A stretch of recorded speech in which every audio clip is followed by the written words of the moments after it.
The shadow came when I was young.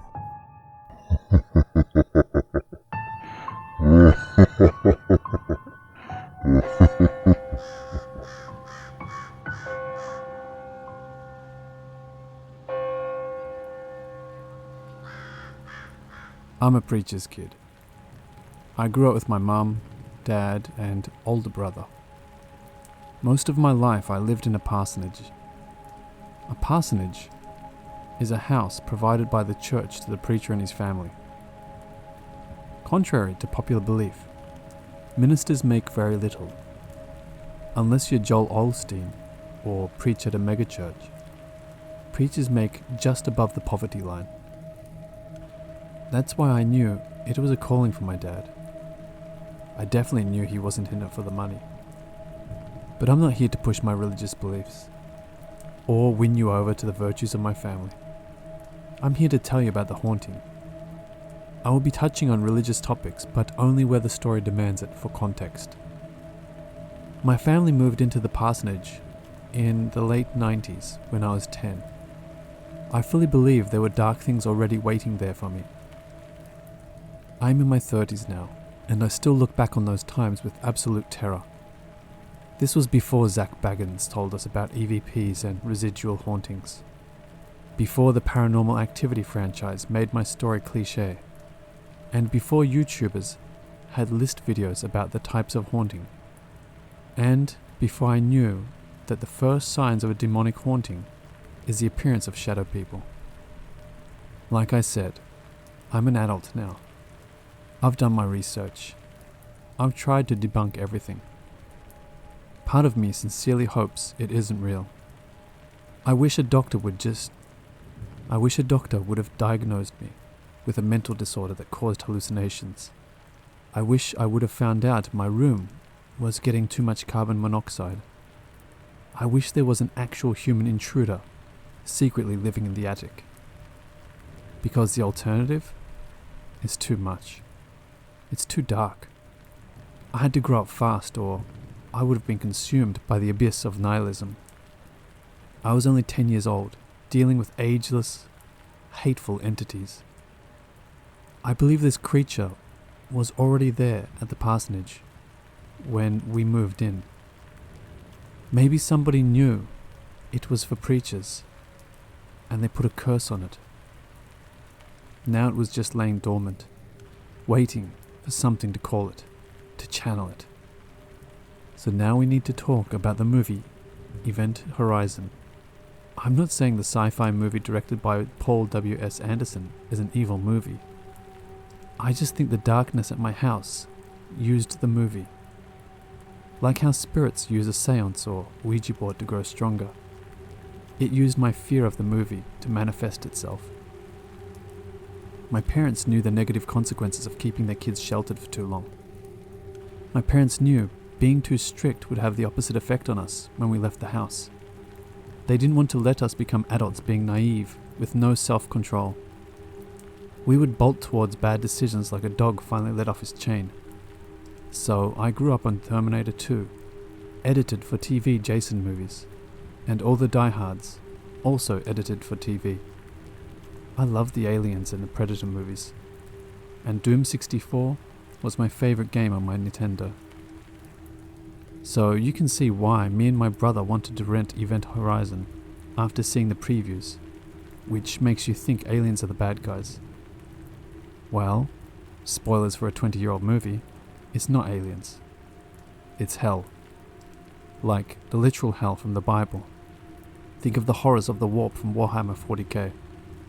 I won't spoil it any further for those wanting to see the film, but there's one scene in particular that effed me up.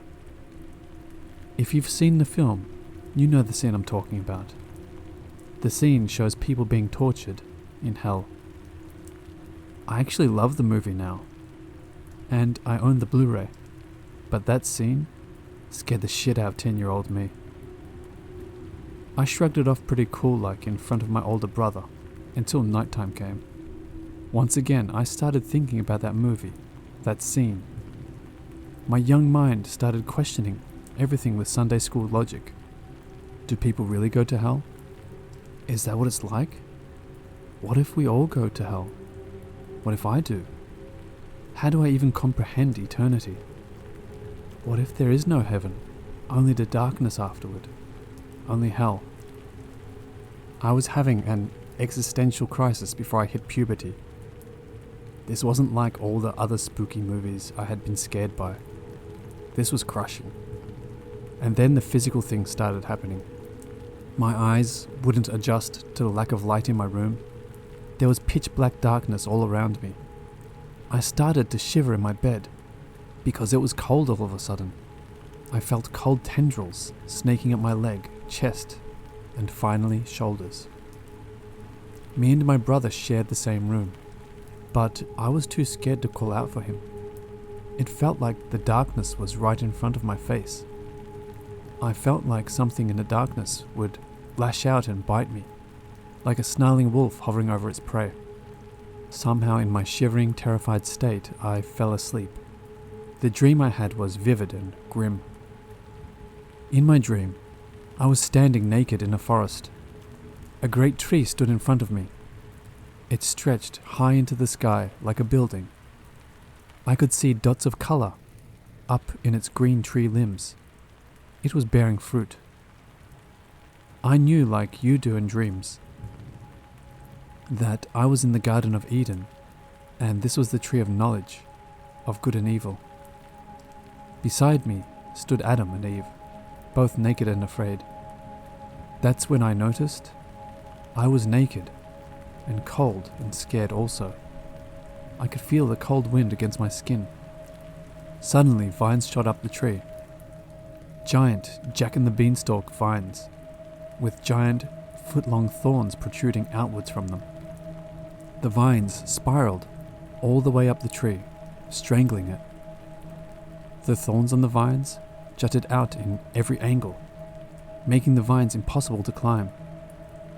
I saw glistening liquid dripping from the tips of the thorns. Somehow, I just knew it was poison and would kill me on contact. Then, I heard a voice from far up in the tree.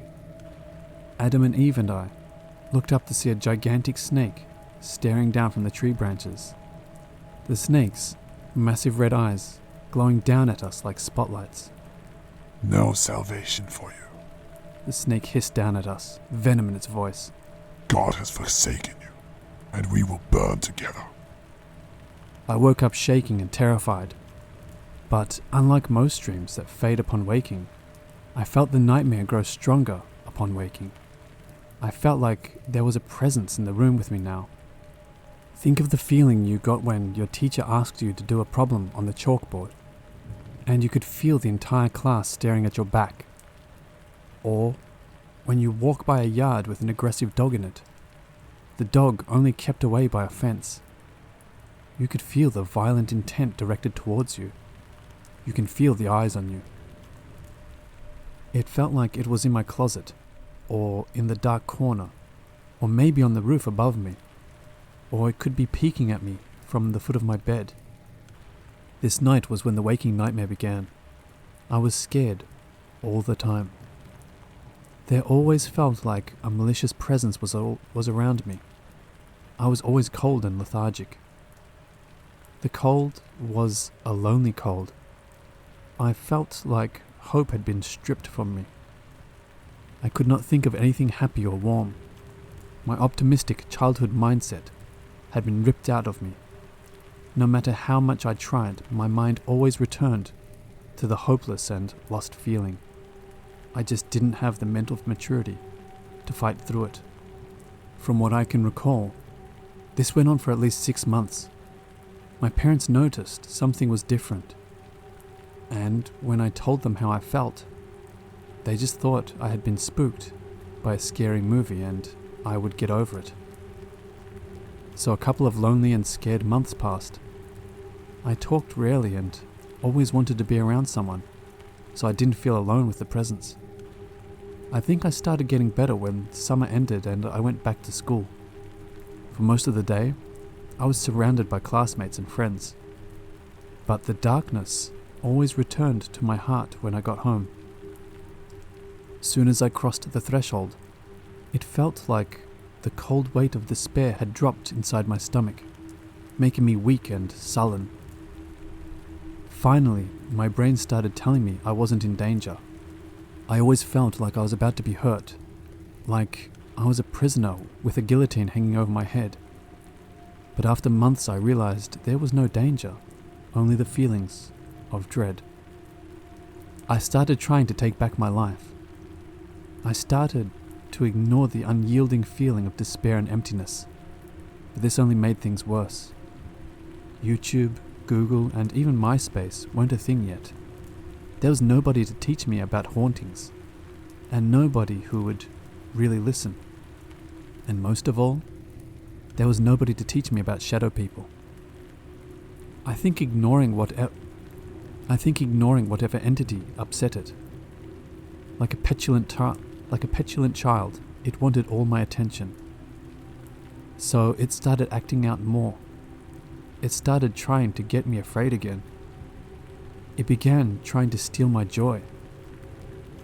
It was trying to get me to think about it every day, trying to get me to worship it in its own vile way. So let me set the scene for you. The hallway outside my room ran to a small foyer area, where the front door was located. From the foyer, you had two options: the doorway to the left that ran through the living room, or the door on your right that led through a dining room area. From each of these rooms, you could continue into the kitchen and the side entrance. Also, during this time, there was a string of burglaries and auto burglaries in the neighborhood. The neighborhood was on high alert, and my dad feared our house was too vulnerable because the side entrance had a door with a big glass window. My dad feared a burglar could easily look in to see everything and break the window to unlock the door. I was 12 at this time. I was a scrawny, acne-ridden kid, and I knew it. So I had a plan if I saw a burglar. I would yell in a deep voice, pretending to be bigger and tougher than I was. So keep that in mind. I always would walk through the living room when going to the kitchen. The lights in the living room needed to be replaced, so they would flicker a couple of times before turning on.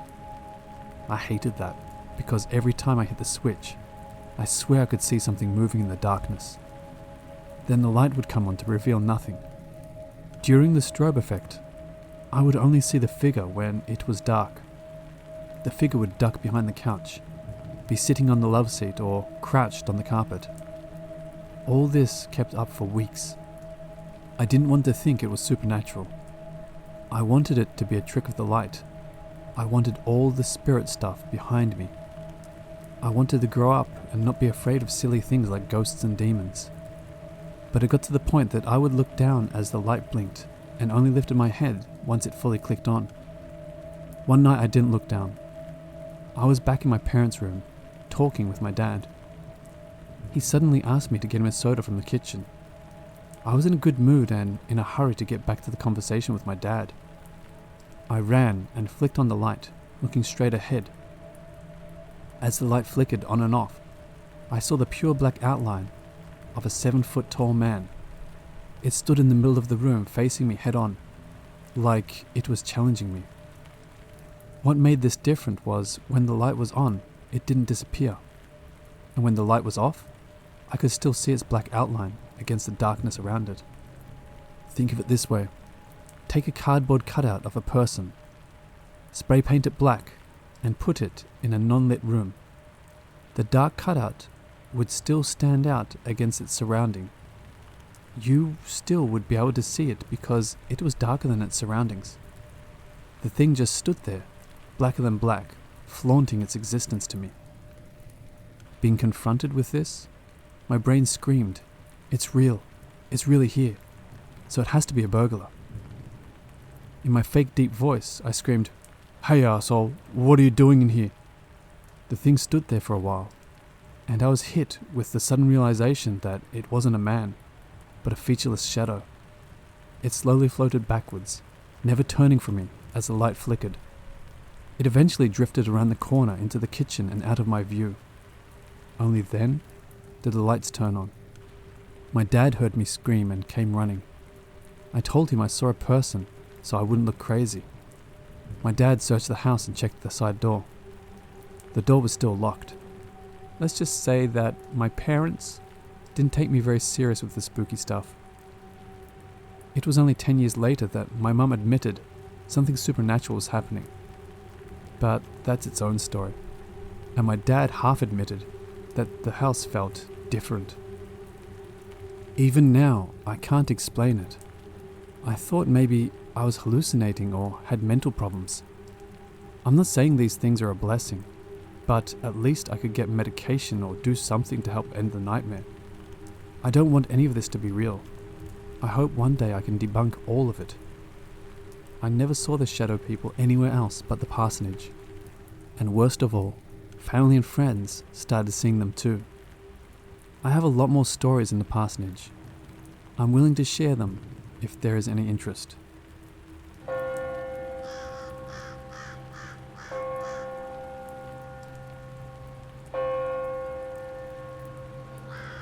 As promised, I have more stories to tell about my childhood at the parsonage.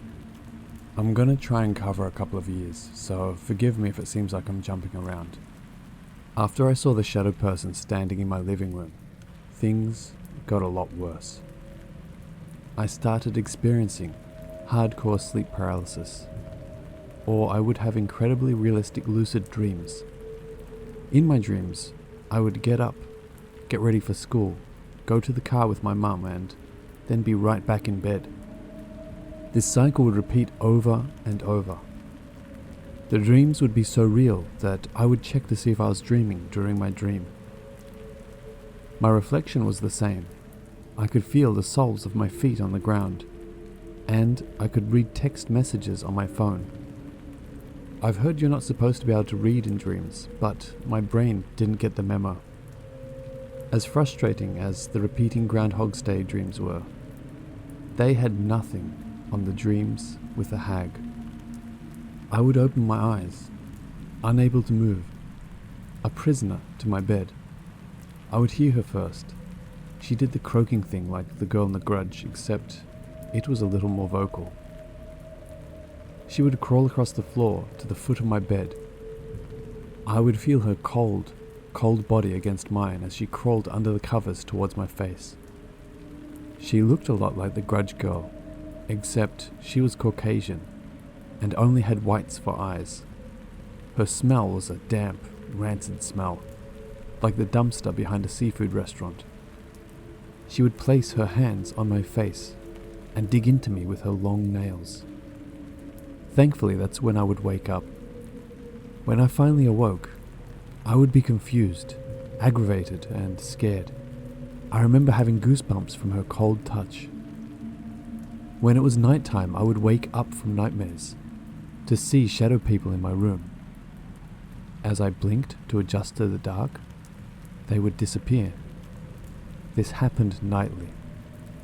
One shadow person even appeared right in my face at the edge of my bed when I heard a loud popping noise that woke me up. I struck out an instinct only to see my hand disappear into the black mass before the shadow vanished and I could see my arm again. On a separate occasion, I could hear the deafening scream coming from my weight bench. I jolted awake and saw a shadow sitting on my weight bench, looking at me. I could feel hate and anger pouring out of it towards me.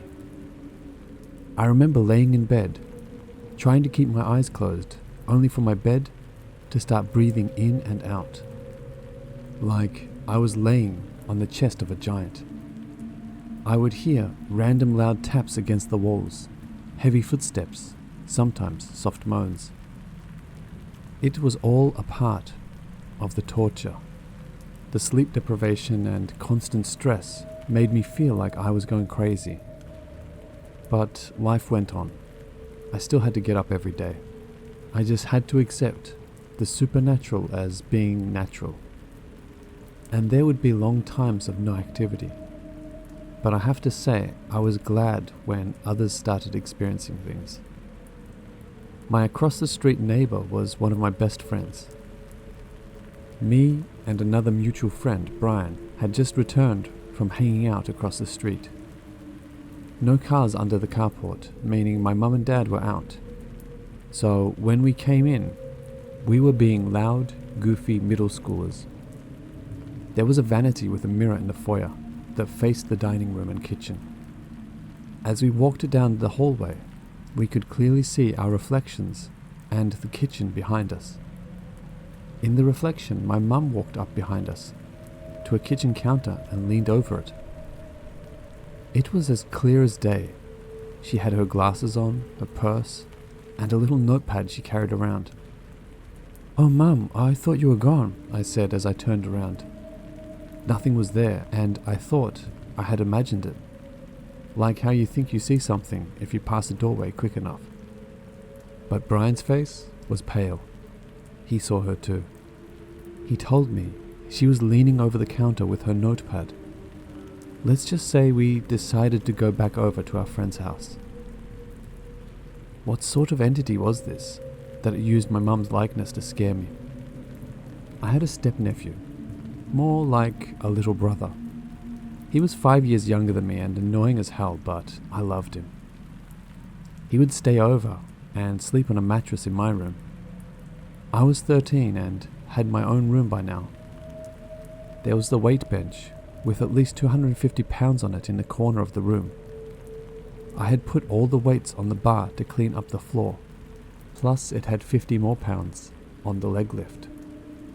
So, hyper-annoying nephew won't go to sleep, keeps talking, keeps wanting stories.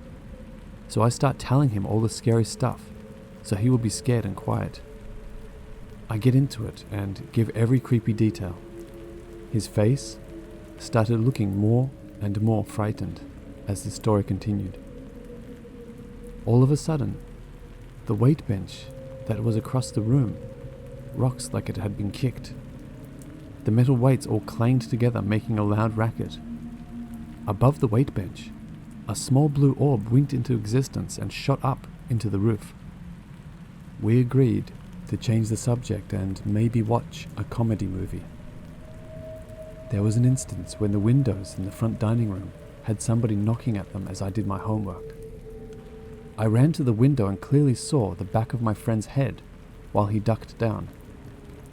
I called across the street to get his older brother to come get him, or help me scare him back. As I stood looking out the window to his house, I heard my friend's answer. He had no idea what I was talking about.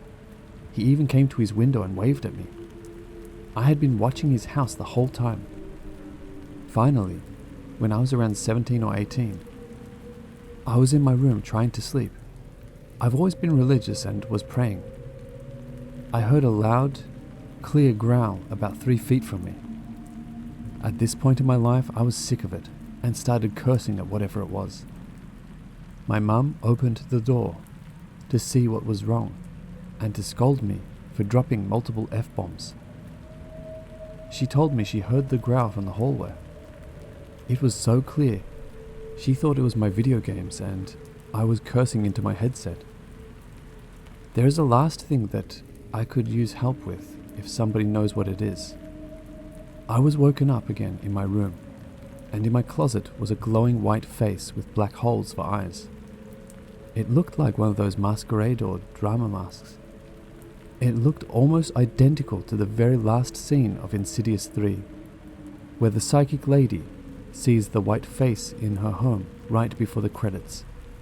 Except this was years before, and director's commentary says the writers got a lot of inspiration from real accounts of the paranormal.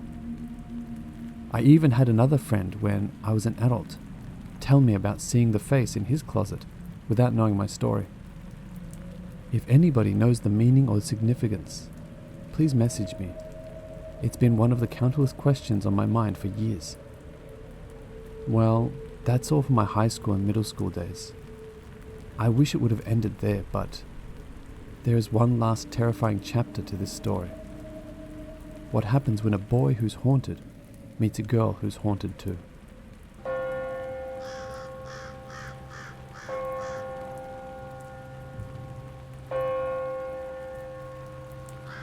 I'm going to have to tread lightly on this one.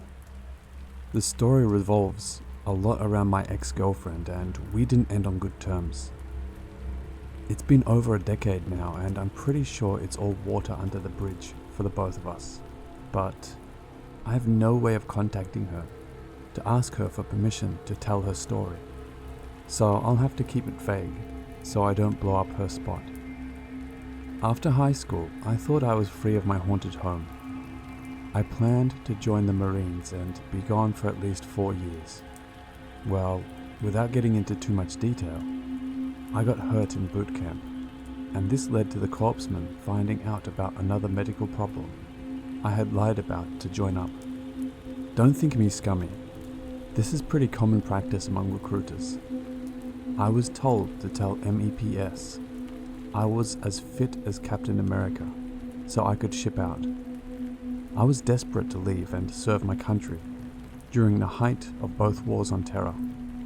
But stress fractures in my shins led to more problems, and that led to me coming back home. You can see how the anger and depression started again. I felt trapped, like the parsonage was a black hole sucking me back in. There I was, starting from square one again. Like most 18, 19-year-olds, I was trying to figure out my life. That's when I met Ashley, and we started dating. We knew each other back in the day and reconnected later in life. The biggest obstacle we had was she lived 2 hours away. My parents tried to work with us. She could come stay the weekend, but I had to respect my parents' rules and sleep in a separate room from hers. I didn't mind. It was their house, their rules. Other times I went to stay at her apartment, and that's when the weirdness started. First off, I noticed she slept with multiple layers of blankets, still had a nightlight, and a collection of stand-up comedy CDs and stereo right next to her bed. Every time I slept there, she put me on the side closest to the closet. I would have sleep paralysis every night. But these were a little different. I was sharing the point of view of something in the closet, looking at me sleeping.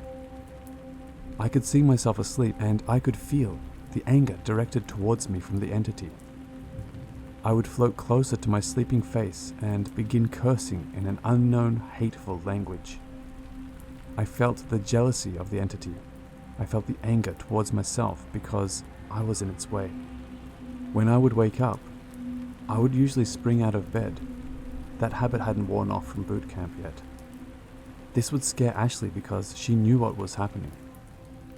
She finally told me what was happening to her and her roommate's sister.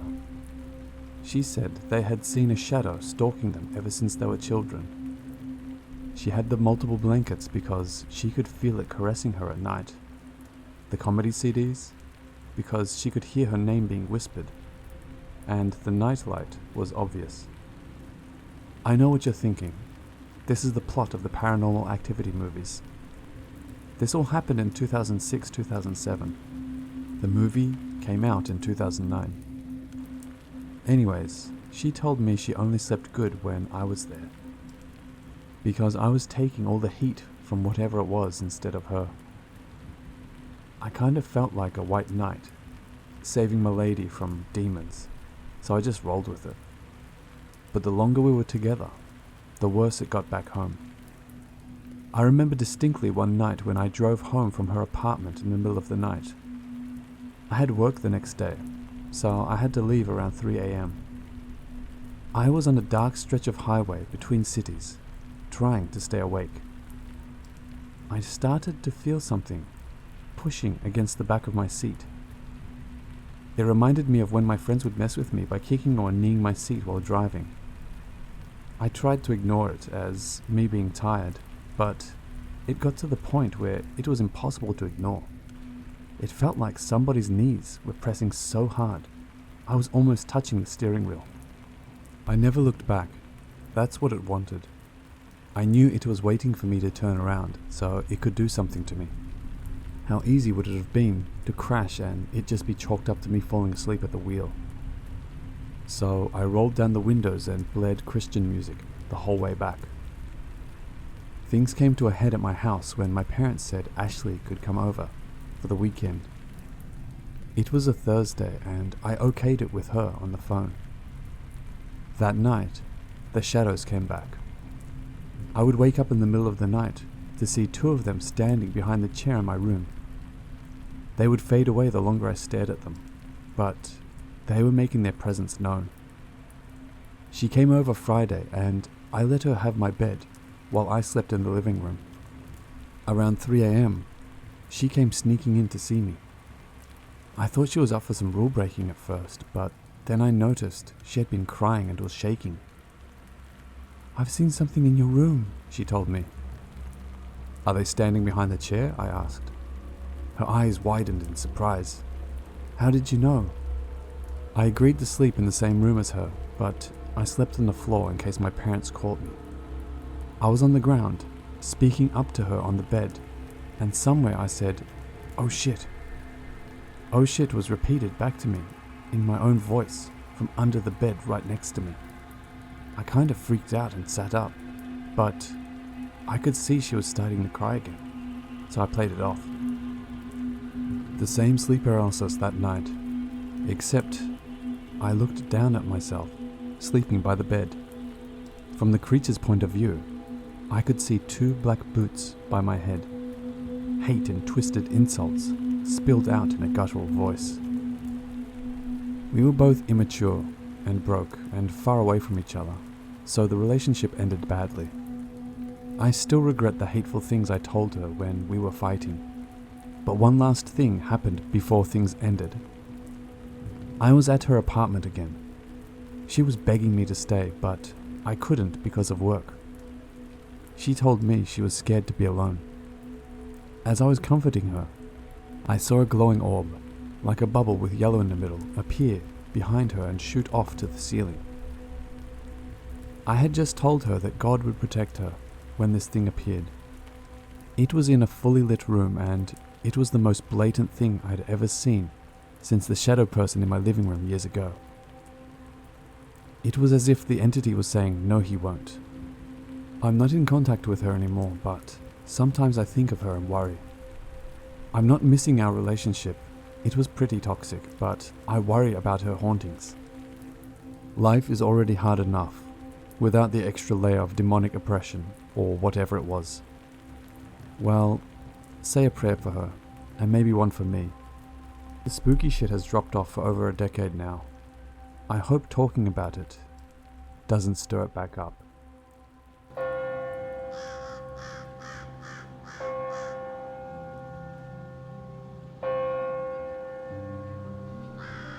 Hello watchers and listeners. Thank you so much for watching. Well, Happy New Year everyone. I hope everyone's end and start to the year have gone well, and everyone is healthy, safe, and happy. I'm happy to say my voice is finally starting to come back to normal. It's been like 2 weeks now, I think. Maybe a week and a half, I'm not sure. As always, thank you all so much for your support. I truly do appreciate it. Happy New Year, and remember, Papa loves you.